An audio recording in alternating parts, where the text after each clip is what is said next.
Hello my dear students, my dear friends, good life study circle में मैं गुलशन गोमसी आपका स्वागत करता हूं। आज की वीडियो भी काफी ज्यादा स्पेशल है, जो कि मैं हमेशा कहता हूं, अगर स्पेशल होगी आपके काम की होगी तभी लाऊंगा, क्योंकि आपका टाइम इस समय बहुत कीमती है। Don't waste your time in unnecessary YouTube videos और एनीथिंग। कोई भी एक्टिविटी ऐसी ना करें। आपका रिजल्ट देखने के लिए दुनिया तैयार बैठी है, आपके रिश्तेदार तैयार बैठे हैं। आप बाद में देखेंगे आपका रोल नंबर लेकर आपके फ्रेंड्स, आपके रिश्तेदार, आपके स्कूल के टीचर पहले तैयार बैठे हैं। और आपको पेपर ऐसा देना है कि आपको उन्हें रोल नंबर देके आना है, चेक करके बता देना, पास तो हमें मार्क्स बता देना। इतना कॉन्फिडेंस चाहिए। अभी आपने बाहर पढ़ा, मैंने क्या लिखा है उसके अंदर कि बच्चों कंपार्टमेंट में ज्यादा फेल क्यों होते हैं, और ये डेफिनेटली बात सच कि बच्चे ज्यादा फेल हो जाते हैं। आप नहीं होने वाले, ये इस बात तो मैं कंफर्म कर रहा हूं। जो मेरी वीडियो को, जो मेरे टाइम टेबल को, जो मेरे रूल्स को बताए हुए, जो मेरे एक्सपीरियंस से है, 101% वो बच्चे पास हैं, गारंटेड पास हैं। बट आप अपने असूल और प्रिंसिपल से मत हटना। चाहे कुछ भी है, बारिश आए, तूफान आए, धूप निकले, कुछ भी हो, आपने मेहनत करते रहना है और उस टाइम टेबल को फॉलो करना है। ये जो बचे हुए दिन है, ये अगर आपने दे दिए ना, आप खुद कहेंगे सर अब तो जिंदगी का कोई भी पेपर हम 15 दिन में क्लियर कर देंगे, इतना कॉन्फिडेंस आ जाएगा। ठीक है ना। आपको मैंने पहले भी एक वीडियो में बताया, अब आपके लिए चैलेंज ये नहीं है कि आपने पास होना है, चैलेंज ये है कि अब आपको लाइफ टाइम कभी फेल नहीं होना है ना। आपने अपने टॉपर्स से ऊपर जाना है, जो आप पे आज टॉप कर गए हैं उनसे ऊपर जाना है। ये आपको मोटिवेट होना पड़ेगा। मेरी कुछ वीडियोस हैं जिसके अंदर मैंने आपको बताया कि कोई भी चीज अगर 1% पीछे जाती है तो उसके बाद जब वो फायर होती है ना, कोई भी अगर गन होती है ना, उसको भी लोड करते हैं फिर मारते हैं तो दूर जाती है। गुलेल होती है, गुलेल समझते हैं ना, पत्थर होता है उसे ऐसे करके मारते हैं, जितना खींचोगे। अब वो होता है बुल और बियर की लड़ाई होती है। तो बुल अगर 2 कदम पीछे हट गया ना, उसके बाद जब अटैक करता है, ये सब मैंने आपको बता रखा है। तो ये सब बातों में आपको एक बात समझनी है कि आप अगर 1 कदम पीछे हो तो अब आपका अटैक ऐसा होना चाहिए कि आपने लाइफ टाइम रुकना नहीं है। ठीक है ना। लेकिन करके दिखाना है। एक बार क्या हुआ, मैं ऐसे ही पढ़ा रहा था बच्चे को, मैंने बोल दिया, मैंने कहा भाई ऐसा करना है, ऐसा करना, मोटिवेट कर दिया काफी ज्यादा। अब करते ही हैं, मोटिवेट क्या करते हैं, हम रियलिटी बताते हैं। मैंने कहा आप लोग, जैसे आपको एक वीडियो में बता भी चाहूंगी, आप लोगों ने अब मैनेजर बनना है। आपका टॉपर क्लर्क बन के बाहर बैठा हो, यही बात मैंने कही थी। भाई उसने बस इतना मोटिवेट होता है, शाम को जाके, कैसा मुझे पता चला, शाम को जाकर टॉपर बताओगे तू मेरे अंडर में जॉब करेगा एक दिन।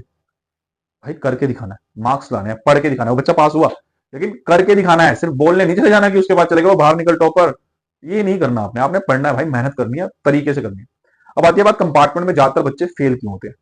फेल होने का सबसे बड़ा कारण यही है कि आप लोग इस टाइम सोच रहे हैं मैं पास होऊंगा या नहीं। इसमें टाइम वेस्ट नहीं करना।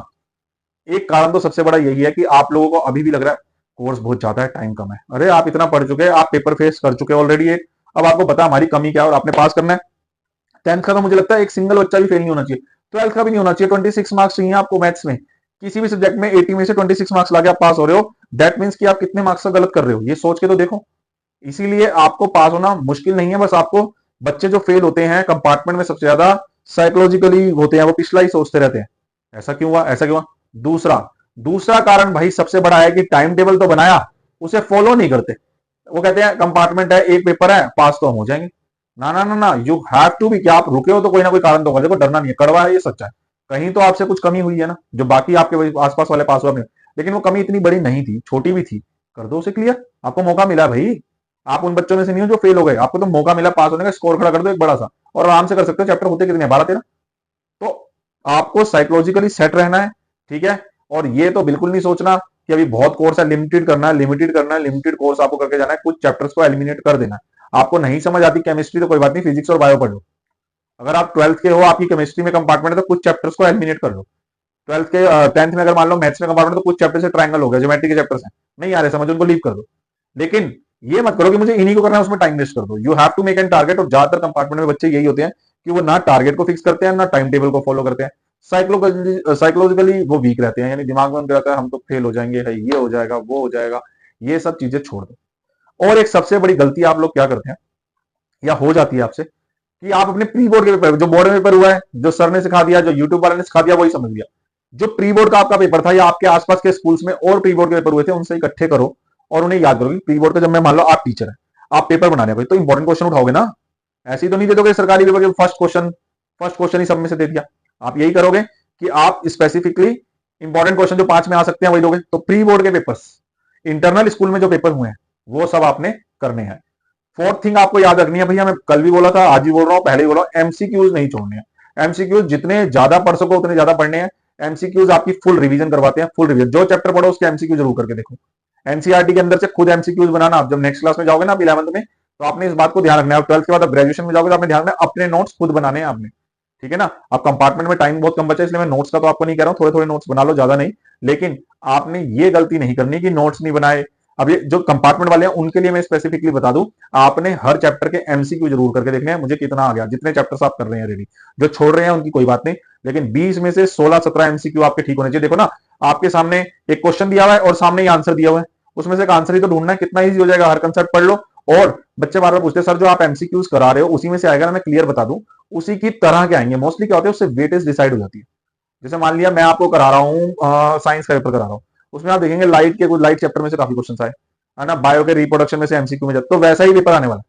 मोस्टली उन्हीं चैप्टर में से एमसीक्यू बन रहे होंगे, 3-4 पेपर देख लेना, जिसमें से ज्यादा बन रहे हैं एमसीक्यू वो आपके पास आने वाले हैं। मैथ्स है तो मैथ्स के अंदर ज्यादा प्रोबेबिलिटी के क्वेश्चन 1-1 मार्क के बहुत इजीली वो बनाते हैं।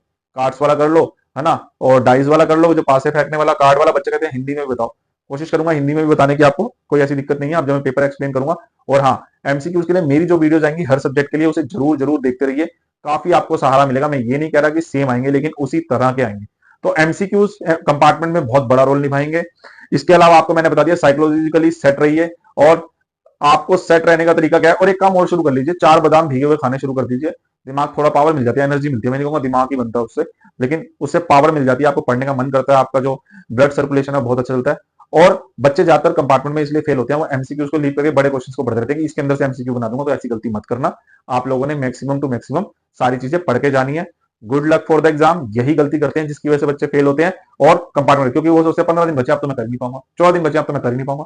ये जो मैंने आपको बताया, आपने मेंटली पूरा फिट रहना है, बिल्कुल आप ही कर सकते हैं, ये सोच के चलना। और 14 दिन में एक सब्जेक्ट करना कोई मुश्किल बात नहीं है, इजी तो है, मैं ये कहूंगा कुछ के लिए तो बहुत इजी होगा।